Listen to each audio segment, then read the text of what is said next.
All right. We had a very interesting day today. Um, and, the big news today is the fact that Apple fell precipitously. Um, and there are a number of other things. I mean, manufacturers weakening, but I got to tell you, this thing with Apple was pretty unbelievable. So I'm going to have most of my commentary on a couple of things. One is first on Apple to kind of open us up and looking at the markets. I want to look at Apple's chart, and Apple's so significant because it plays large in the SPY and the Qs, which are really large ETFs that a lot of people play in. So when Apple moves, it usually gets the attention of all of the other ETFs. And so that's kind of what we saw here. I was going to talk about manufacturing more, but I don't necessarily have to move it. It's just been weakening. And then my larger commentary will also come during the markets because I want to look at other key levels because we have a correction that's going on right now, and I want to kind of get perspective on where we stand at this point. So let's just open up with Apple and take a look at the chart here. Now I'm going to look at the daily, starting at the daily, and this channel has run since the 2nd of March this year. So this has been going on for quite a while, almost 6 months, well, 5 months, definitely. And then, everything's been in this channel up until a couple days ago. And, I actually wound up buying down here at the bottom of this channel because it's been respecting it. And I thought, okay, we're low end of the channel. I'll get into it. And then I bought some puts here. And then today we had it drop down after they reported their earnings, which weren't really, I mean, when you look at it, weren't that bad. I mean, they were in line as far as the earnings go. They were in line with their revenue, just pretty, beat. Didn't kill it. It reported $1.26 in earnings. Just short of $1.20 was the estimate, and barely beat the revenue forecast. But still not, nothing to go, type of thing. Now, their PE ratio is over. I think it was. Somewhere in the 40s, and now I think it's back to like 30. But it just was a surprising move because Apple has always been kind of the cornerstone for the market as far as which they hit their numbers, but their forward looking wasn't as strong, which I think it got the attention of the markets. And then we had this gap down earlier today, and then it started to make a move back up and then fell apart at the end of the day. So where does Apple go from here is kind of what happens. And like I said, it's such a significant part of all the SPY and the Qs, and we'll take a look at that here in a minute, and just kind of sets the mood for the market. But if you look at, there's a real negativity around the market, and it's not necessarily in the investor sentiment piece. It's when things go down a little bit, everybody's expecting the worst. And we have the same thing going right now, and I think you're going to see a huge shift here in attitude. But it's coming mostly from not the retail investors. It's coming most from the institutional investors. So here's my read. I mapped out. Now there's obviously some higher highs and higher lows on the daily. But if we look bigger picture, you can see there's really not much of a higher high, higher low when we spread out just a little bit and we take a step back. Now, I have to say, we break this green box here. What is that? With Apple at 179 ish. This little area here, which we're in right now, then this could get pretty ugly because this thing has gone up pretty far. There might be some resistance around 172, but we had the volume for the week doesn't show up as significant. But if you look at the daily, we had significant volume today. Now, what happens tomorrow? Even after hours, we're down a little bit, another 6 cents on Apple, which isn't much, but again, if we start breaking 180, which we're close to now with Apple, then you're going to start to see some of these things go a little crazy, and we could come down all the way to 156. Now, is that my expectation? No. Would I buy here? No. I'm not going to buy here at this juncture. I want to see what happens. Will it bounce back up? Does it show some significance? But that's, we've now had 2 days there. And again, if you look at the weekly, that's a pretty big, ugly candle. But, is it an anomaly? I don't know. Stay tuned. Next week will be interesting on Apple to see what its next move is. But I thought that was so significant. Rarely do you see a candle like that. And obviously that affected a lot of things. And we'll talk about those. But if we look at the Dow Jones, this is kind of, I want to talk about the levels. So this is kind of my last piece where I do a little commentary. It's going to be part of the markets. You can see here, we're still not that far off from the all-time highs. And if you look at the structure here, we still haven't broken structure of higher highs, higher lows. We had this kind of double bottom here occurred between June and July of this year. And obviously had this head and shoulders pattern, which hasn't played out. I'm guessing that this thing, to if it's going to be truly a head and shoulders pattern, it's got to get up here pretty close to the all-time high, which is this number up here. 30, just short of 37,000. It's a correction. Now, when would I be concerned for the Dow? I'm not concerned until I start to get a little concerned about 34.6. That's another 400 points lower. And then where I would begin to maybe panic a little bit is if it starts to break this head and shoulders, and a break being at least 2 days in a row below this number. But it's not really broken any pattern on at least the Dow. And if we look at the SPY, it's the same thing. You really haven't come into the danger zone. So I've marked out a few things here that I are, to me, are significant levels in this downturn if this continues down. My expectation is that it probably will come down. It being the SPY will come down and hit this gap and fill this gap. It just filled this one today, finally, that we had earlier. It was a very, very small gap that was left earlier in the middle of July. And, then we had another one because it gapped up, coming down. I'm guessing my expectation will come down and fill this gap. Where I will get concerned is, and it's looking like I think it's going to play off against this trend line here, is not necessarily here. It may bounce from the gap in the top here, the higher high that happened back in this time period.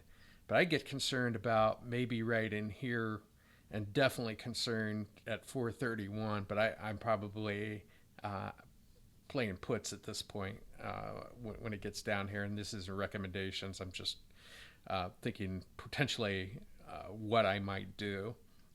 So 437 is kind of my line in the sand.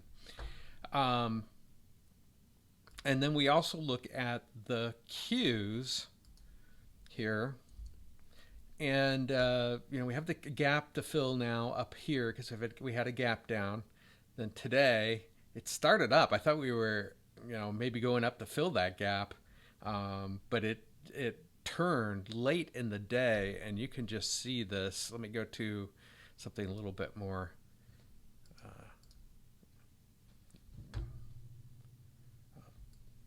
a shorter time period of 15 minutes. Looking at this, you see what happened. This started at around late lunch time. It started out, but it probably confirmed itself right here at 1 o'clock, and that's when things started to deteriorate for the Qs, which again, the Qs and the SPY, heavy exposure to Apple. So this is kind of what we're up against. It's a correction. Expect a correction, but I'm not concerned. I am a little concerned about Apple. The fact it was Apple. We had Amazon came out with great earnings. I think it was up maybe even 14 points today or something. At least at one point. I don't know what it finished. Let me take a quick look and see what Amazon did finish. Okay, so it ended up 10.5 points. It's down a little in after hours, but Amazon and Apple reported the same. One went crazy up, and the other went crazy down. So that's kind of where we stand there. The IWM, the Russell, had been kind of going up in this trend. We kind of reached this point here that I kind of put a little bit of a line in the sand, because if it broke there, then again, this is something I'm watching personally. We've already broken this uptrend. It could potentially, I'd like to see it stop where it is and start back up. But again, if you look at the weekly, it's not the big deal. Could come down to here and maybe even not even concerned if it went to 180. I don't think that's going to happen with the IWM. It's so far behind where everybody else is. All the other ones, I've expected a pullback. I don't expect as much of a pullback here, but I could be surprised, and I get concerned if it starts to get below 190. So those are kind of my key levels for there. Taking a look at some of the other things that I normally look at in the market, the dollar came out, was up for the week, but we're starting to, it's now come up. It's hit this area that I had marked out as the high. I thought we might come up and revisit here before we went down. We've had a lot of touches up here in the dollar, the DXY, and now it's started to turn around. Obviously, that's good for some of the commodities like gold and silver. And then the yields finally started to back off on here, and my kind of line of the sand was, we went all the way back up here, I'd be concerned, but we're starting to see things turn a little bit as far as the yield on the 10-year, and just kind of waiting for it to come back down at this point. If we look at crude oil, it's now hit, we had this banner here, and then we broke out of it to the upside, and I'll be honest with you, I didn't think it was going to continue there. Volume's been relatively low, but we came up and hit this area again, and you can see how many times we've hit it over the past, since December. A number of times this served as support and resistance. Support over in here, if we extend this out a little bit, support here and resistance pretty much since December. So my expectation again would be that we don't go, if we go through it, we don't stay there. That we start to see crude oil come back down. Now, that isn't the expectation of a lot of the people that you may listen to on TV. That's just kind of, it's been this is a pretty big area here to get through. So and it may blow through it, but my expectation is that it'll get turned away at this point. Then we look at the VIX, obviously spiked up a little bit as we started the day. It was down a good portion of the day, and then really, spiked up at the end. And we look at what we look at for the weekly. See, that's quite a candle coming back up. Now, over 15, it starts to get a little bit more interest, a little more volatility in the markets. You get to 17, okay? That's obviously, I'll get more concerned when we get to 20. Get back over 20, then there's something. And we may hit that with if some of these go to, their lower ends on some of their point of no return, I guess maybe would be a good thing to say. Is, you see a 437 in SPY. You see 364 in the Qs. Then you could definitely see the VIX up pretty close to 20 at that juncture.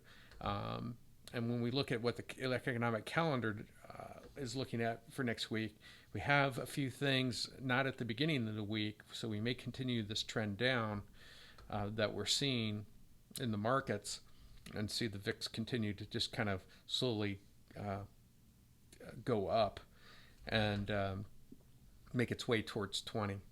But we'll look at some of the things that are going to impact the markets next week here in just a second. And then we have the percentage of stocks that are above. It wasn't a good week before it got this candle now, but it's only hitting this uptrend that I have drawn out. Actually, move that maybe just a tad. So it's got a little bit more room where it could go down, but you really want to start seeing these stocks above. But it's not going to happen until we start to get a turnaround from this correction that we're going through right now. So what is my mindset right now? Like I said, I expected a correction. When does the correction get ugly? And I think I gave you some of the levels to look at. Let's look at a few other things. We'll go back to the economic calendar. Manufacturing just continues, which kind of got my attention. It continues to underperform what the expectations are. The Dallas manufacturing is down, not as bad as it was in the previous period, but certainly below the forecast. We had ISM manufacturing PMI still showing contraction, lower than what the expectation was. JOLTS job openings were down just a little bit from the expectation. We had mortgage rates up this week, which is never a good thing but we'll keep an eye and see what happens, especially over the next 2 to 3 days, over what the 10-year does and how that affects the 30-year mortgage. But my expectation is we might start to see this start to turn down. Initial jobless claims were in line. ISM Services PMI, it continues to go up. Now, this is the first time I think, as far as the expectation being 53, that it was below. It's been running above, so anything above 50 is expansion. Services is just hung in there. But, my message to people is manufacturing is what brings wealth into the country. Wealth is created by things that we export to other countries, not services. It's just moving stuff around inside the U.S. So we need things to happen there. The employment was below the expectation. And then obviously this morning, the unemployment rate finally came in a little bit, or the non-farm payrolls came in below what the expectation. Expectation was pretty low, with 200,000, came in at 187. And so now the jobs are starting to be affected, and that will be something to keep an eye on moving forward. And actually because everybody was thinking, okay, well, that's good news, because it came in below, the Fed probably won't raise, because that's one of the things that they keep their eye on is the non-farm payroll. And just to kind of look at that, the probability of an increase right now stands at 13.5% of going up a quarter point. 86.5, but it's all going to depend on some of the numbers that we get next week, which we'll talk about right now, which is the next week you are looking at not a heck of a lot of things. On Wednesday, obviously the mortgage that we report on, because that'll affect things as far as housing starts. And then Thursday we have the CPI comes out. Now that will be significant. If this comes in hot, now I'd be concerned about the market at this point. If that thing starts to go up, as opposed to down, they're expecting pretty much what they had, 0.2%, or 4.8% consists of 4.7. Anything below 4.7 or below, I think we're in the clear as far as the effect on the market. But if it comes in, we've seen oil go up, which I'll take a look at here in just a second. But that inflation could have kind of an outlier month on and have a huge effect on the market. So that's Thursday morning before markets open. Then Friday morning before the markets open, we get the producer price index, which has really started to come down. I mean, we had some pretty good news on that. Pretty benign as far as the producer price, which you kind of like to see. And so one of the things that I'm watching, I've talked about Truflation before. The government's reporting 3%. Truflation says 2.28. Kind of watching this for deflationary pressures. We have food and beverage has started to go down. That's good news. As far as groceries go, housing is on its way down.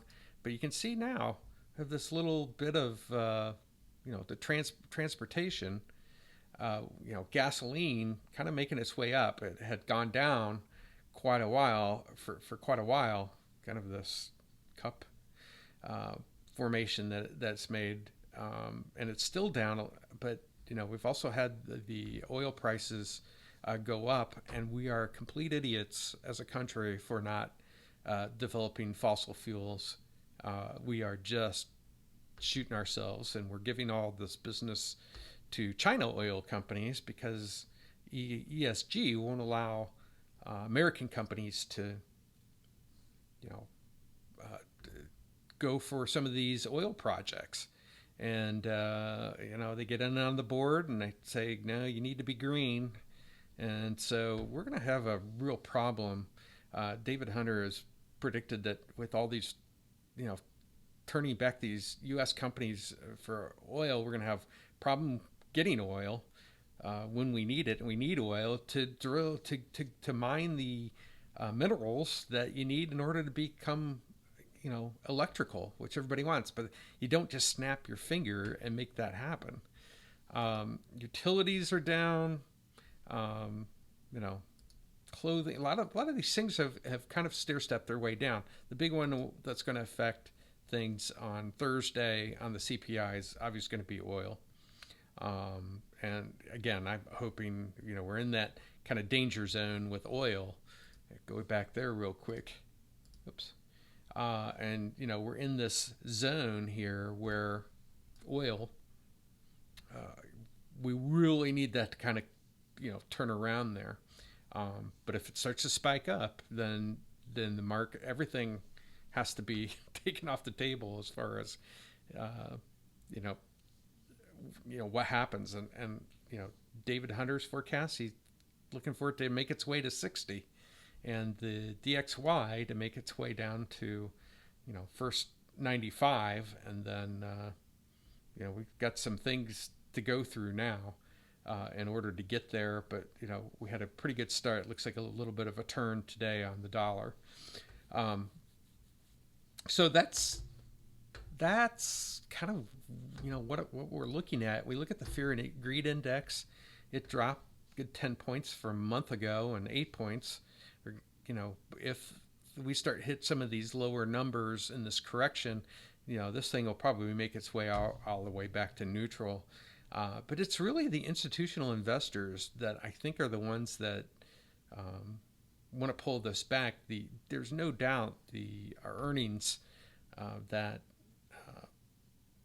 companies have right now are, you know, their earnings per share are just unbelievable. And tech companies, so again, the uh, expectation of some type of correction was well in order as it just kind of got out of hand on the tech side.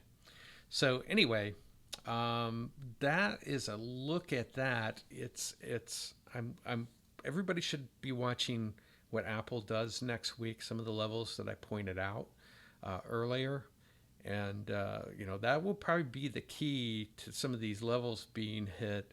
I'm not as worried about IWM and the Russell and the Dow Jones at this point, but we start to get the Qs and the SPY breaking below, then it could get ugly. And so we just have to keep an eye on these to see what happens, especially with Apple breaking below the 50. It's got a little room before it gets to the 100-day moving average, but now that we're below the 50, I didn't expect that. I really didn't. Especially even after watching the report, I was like, okay, not bad. But it must have been the guidance. I didn't hear much other than it wasn't as good as what they needed in order to keep that earnings per share elevated like it was for Apple. But they may do stock buybacks. There's a number of things that Apple can do to keep their stock price from going down. So anyway, that's what I wanted to cover this week. And remember, there is always a better way.